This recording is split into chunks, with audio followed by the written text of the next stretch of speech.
अस्सलाम वालेकुम जी, मैं हूं मारिया अली। आप देख रहे हैं मेरा चैनल। बात करेंगे बिलाल पाशा कत्ल केस के हवाले से। बिलाल पाशा को खुदकुशी का नोट लिखने पर मजबूर किया, जब उससे इनकार किया तो उसको काफ़ी मारा पीटा गया, तशद्दुद का निशाना बनाया गया। उसकी आंख के नीचे जो जख्म थे उसी मारने के निशानात थे। बिलाल पाशा ने जी कमरे से भागने की भी कोशिश की थी, तब उसको जो है वो गोली मारी गई। क्योंकि जो कमरे का सिनेरियो है, जो वहाँ पर लोग अंदर गए थे, उनके मुंह से गलती से निकल गया, उससे बहुत सारी चीज़ें जो है वो सामने आती हैं। कातिल एक से ज़्यादा थे, ठीक है। कोई बिलाल पाशा को जो है बचाने क्यों नहीं आया? वो चीख रहा था अंदर, डेफिनेटली उसके मुंह पे कोई कपड़ा वगैरह नहीं था, उसने शोर भी मचाया, लेकिन बाहर सबको जो है वो छुट्टी दे दी गई थी, या फिर सारे मुलाजमीन इनके साथ मिले हुए थे। खुदकुशी का नोट कहाँ गया? मोबाइल से सेंड किए गए जो 6 मैसेजेस हैं, वो जो है साजिश को बेनकाब करते हैं। जल्दी में इंसान बड़ी बड़ी गलतियां कर देता है, लेकिन यहाँ पर पुलिस जो है उसी को बता दिया गया कि आपने केस को दबा देना है, क्योंकि फैमिली कभी मुंह नहीं खोलेगी कि हमारे बेटे को इंसाफ दिलवाएं। फैमिली जो है अल्लाह बेहतर जानता है कि नोट गिनने में जो है वो इस वक्त बिजी है, या फिर किसी और चीज़ में बिजी है। क्योंकि जो स्टूडेंट्स वहाँ पे गए हैं उनके गाँवों में, उन्होंने बताया कि बिलाल पाशा की तो कब्र के ऊपर पुराने फूल हैं, और ऐसा लगता है कि कोई उसकी कब्र पर आता भी नहीं है। ये सारे मामलात क्या हैं? कोई इतना संगल क्यों हो सकता है? क्या बिलाल पाशा से उसके ख़ानदान के लोगों की कोई दुश्मनी थी, या बिलाल पाशा ने कह दिया था कि अब मैं दूसरी शादी कर रहा हूँ, अपनी ज़िंदगी अपने मुताबिक फिर से जीने की कोशिश करने लगा हूँ, और अब मैं आप लोगों की उस तरह से मदद नहीं कर पाऊँगा जिस तरह से पहले कर रहा था? तो क्या यही वजह थी कि एकदम से इतने बदजन हो गए, या बहुत पहले से ही बदजन थे बिलाल पाशा से? वीडियो को आखिर तक देखें, शेयर करें ताकि हुकाम वाला तक ये वीडियो पहुंचे, क्योंकि फैमिली को तो हम शर्म दिला दिला के थक गए हैं। जो कहानी सुनाई जाती है कि फैमिली ट्रॉमा में है, तो कौन सा ऐसा ट्रॉमा है जो आज तक ख़त्म नहीं हुआ? क्या ये नूर मुकद्दम के बाप से ज़्यादा ट्रॉमा था, जो जाता है, जिसकी बेटी बिल्कुल ठीक होती है और उसको बुलाया जाता है पुलिस की जानिब से, उस जाहिर जाफर के कमरे में जाता है, घर में जाता है, और देखता है कि उसकी बेटी का सर एक तरफ पड़ा हुआ है, धड़ एक तरफ पड़ा हुआ है, उसकी गर्दन ही उतार के साइड पे रखी हुई है? क्या उस बाप से ज़्यादा जो है इनकी फैमिली दुखी है? जो इनकी फैमिली दुखी है वो तो हमने देख ली है। उनका सगा बाप बैठ के जो है दूसरे तीसरे दिन, बल्कि दूसरे दिन से ही इंटरव्यूज देने में मशगूल था। बहुत नॉर्मल था, हर चीज़ नॉर्मल नज़र आ रही है। तो ये तो कहानी अब नहीं चलेगी कि ट्रॉमा में है और ट्रॉमा से निकलने की कोशिशों में लगे हुए हैं। बिलाल पाशा की डेड बॉडी मिलने से पहले ही उसके जो खुदकुशी के मैसेजेस थे वो सोशल मीडिया पर फैलाए जा चुके थे।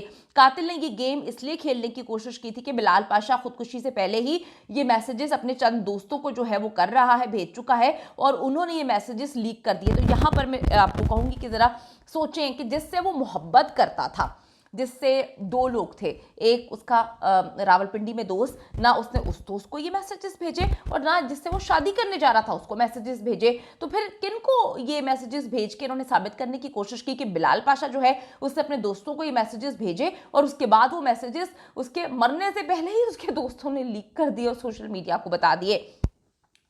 एक बहुत बड़ी गलती थी जब ये इन्होंने गेम खेली, और इसमें ये खुद ही फंस गए हैं। जब बिलाल पाशा का कुछ करीबी दोस्तों से मुसलसल जो है वो रब्ता नहीं हो पा रहा था, वो बार बार उसको कॉल करने की कोशिश कर रहे थे, आगे से जवाब नहीं आया, तो कातिल ने जल्दबाजी में 3 लोगों को जो है वो मैसेजेस कर दिए कि ऐसा लगे कि पाशा जिंदा है और थोड़ा सा मसरूफ है और वो जवाब नहीं दे पाएगा। गुड मॉर्निंग के ये मैसेजेस साबित करते हैं कि पाशा खुदकुशी कर ही नहीं सकता। अगर हम इस सिनेरियो, इस गेम को समझें, या यहाँ पे सोचना शुरू कर दें कि बिलाल पाशा के मोबाइल से गुड मॉर्निंग के मैसेजेस कर दिए, तो इससे भी साबित होता है कि बिलाल पाशा अगर गुड मॉर्निंग के मैसेजेस कर रहा है तो फिर वो खुदकुशी कैसे कर सकता है? एक बंदा अगर गुड मॉर्निंग का मैसेज गुड मूड में कर रहा है तो वो रात को खुद को मारेगा क्यों? कितनी अजीब सी बात है। वो अपने दोस्तों को बुला रहा था कि बन्नू में मेरा आखिरी दिन है, आप यहाँ पर आएँ। रावलपिंडी से उसके कुछ दोस्त थे, उनको कह रहा था कि मैंने कुछ चीज़ें बतानी है, आप हर हाल में आएँ। हालांकि वो खुद रावलपिंडी जा रहे थे, लेकिन वो बताना चाहते थे, असलियत बताना चाहते थे उन दरिंदों की, जो दरिंदे आस्तीन का सांप बन्नू में उनके साथ मौजूद थे, और कुछ ऐसे आस्तीन के सांप जो उनकी फैमिली में थे। फैमिली पे बार बार डिस्कशन करने की मुझे ज़रूरत नहीं है। आप सबने देखा कि ये कौन सी फैमिली है जिसमें ट्रॉमा है कि दूसरे दिन बैठ के जो है इंटरव्यू देने अपने बच्चे की अचानक मौत का। ये कैसी फैमिली है कि बन्नू में बच्चा जो है अचानक मर जाता है और कोई उसकी बॉडी लेने नहीं जाता, कोई ये नहीं पूछता कि भाई उसको आप गुस्ल उधर क्यों दे रहे हैं। वो ताबूत में आता है और ताबूत में ही उसको दफना दिया जाता है। कोई ये नहीं कहता कि हमारा बेटा अचानक मर गया, उसको बाहर निकालो, हमने उसको हाथ लगाना है, हमने उसको टच करना है, हमने अपने बच्चे के अरमान आखिरी बार उसको देख रहे हैं, उसको फूलों की चादर चढ़ानी है।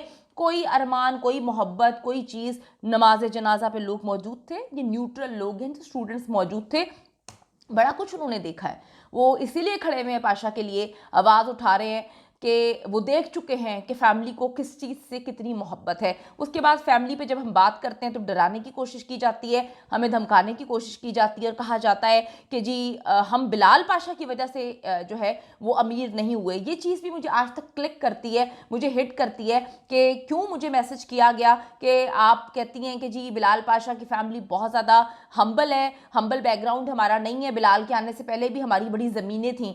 ये बड़ी वियर्ड किस्म की बात है। काफ़ी मिस्टीरियस चीज़ें इनकी फैमिली में चल रही थी और इससे बढ़कर क्या मिस्टीरियस हो सकता है कि किसी का जवान बेटा गया हो, वो बैठ के इंटरव्यू दे रहा हो, बिल्कुल नॉर्मल अंदाज में इंटरव्यू दे रहा हो।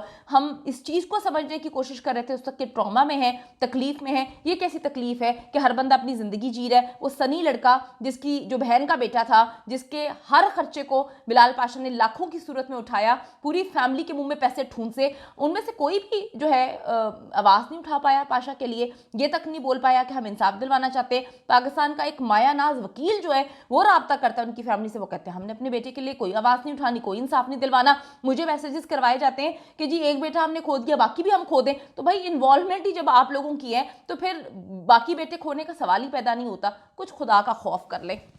एक बंदा ये देखिए, हम तो शायद बोलकर कभी ना कभी चुप हो जाएंगे, पाशा के सवालात के जवाबात तो आपने देने, आप कैसे उसको फेस करेंगे, क्या मुंह दिखाएंगे, कैसा आपका ज़मीर कैसे आपको सोने देता है। वो दरिंदे दोस्त जिनको ये पैसे दिया करता था, आस्तीन के सांप पाले हुए थे, ठीक है, हर वक्त इसके टुकड़ों पे पलते थे, और उसके बाद आराम से अपने स्टेटस पे लगा दिया कि बिलाल पाशा ने खुदकुशी की है और इसको कोई और रंग ना देने की कोशिश करें।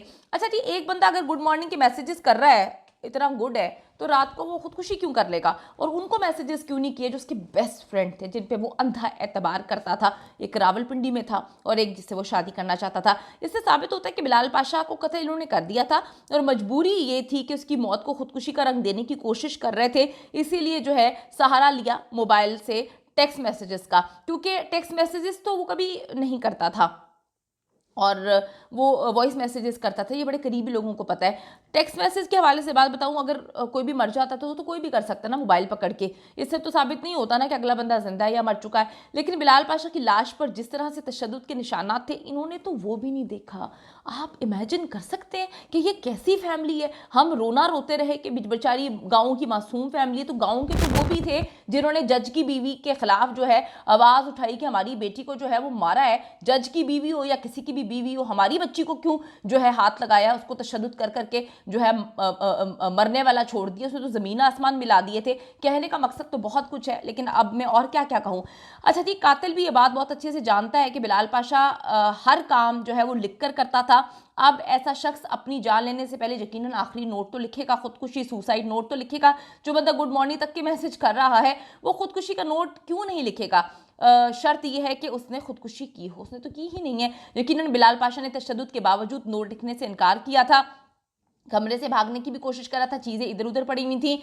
इससे ये साबित होता है कि 30 साल के एक नौजवान को काबू में करने के लिए एक से ज़्यादा लोग वहां पर मौजूद थे और उन्होंने उसको गोली मार के कत्ल कर दिया। गोली भी बड़ी अजीब तरीके से लगी हुई है। कोई भी खुदकुशी करने वाला इंसान, चाहे इन्होंने ये साबित करने की कोशिश की है ना कि भाई वो ओवरडोज था, मनीषात का इस्तेमाल कर रहा था, तब भी बंदा इतनी भयानक अंदाज में तो गोली मार ही नहीं सकता कि उसकी आंख से गोली निकल रही हो। जब बिलाल पाशा ने कमरे से निकलने की कोशिश की तो कातिलों ने उसको गोली मार दी। उसके बाद दूसरी गोली कनपट्टी पर रखकर जो है वो चलाने की कोशिश की थी। ये गोलियां किसी साइलेंसर लगे जो है पिस्टल से मारी गई होंगी, क्योंकि गोली चलने की आवाज़ किसी ने भी नहीं सुनी। एक सेंसिटिव एरिया है, कैंट का एरिया, वहाँ पे किसी को भी नहीं आवाज़ आई और बिलाल पाशा के पास तो साइलेंसर था ही नहीं, तो यकीनन ये गोलियां किसी और पिस्टल से मारी गई हैं। जब खुदकुशी नोट लिखवाने में नाकाम हुए तो मोबाइल से मैसेजेस करके जी खुदकुशी का रंग देने की कोशिश की, लेकिन तब तक ये 3 दोस्तों को गुड मॉर्निंग के मैसेजेस करके फंस चुके थे।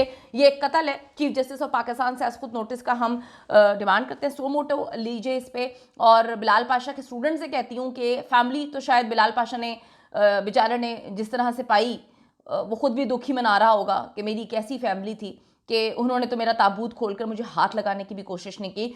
तो आप लोगों से अपील करती हूँ कि इस केस को जिंदा रखें, बिलाल पाशा को इंसाफ दिलवाने में मदद दें।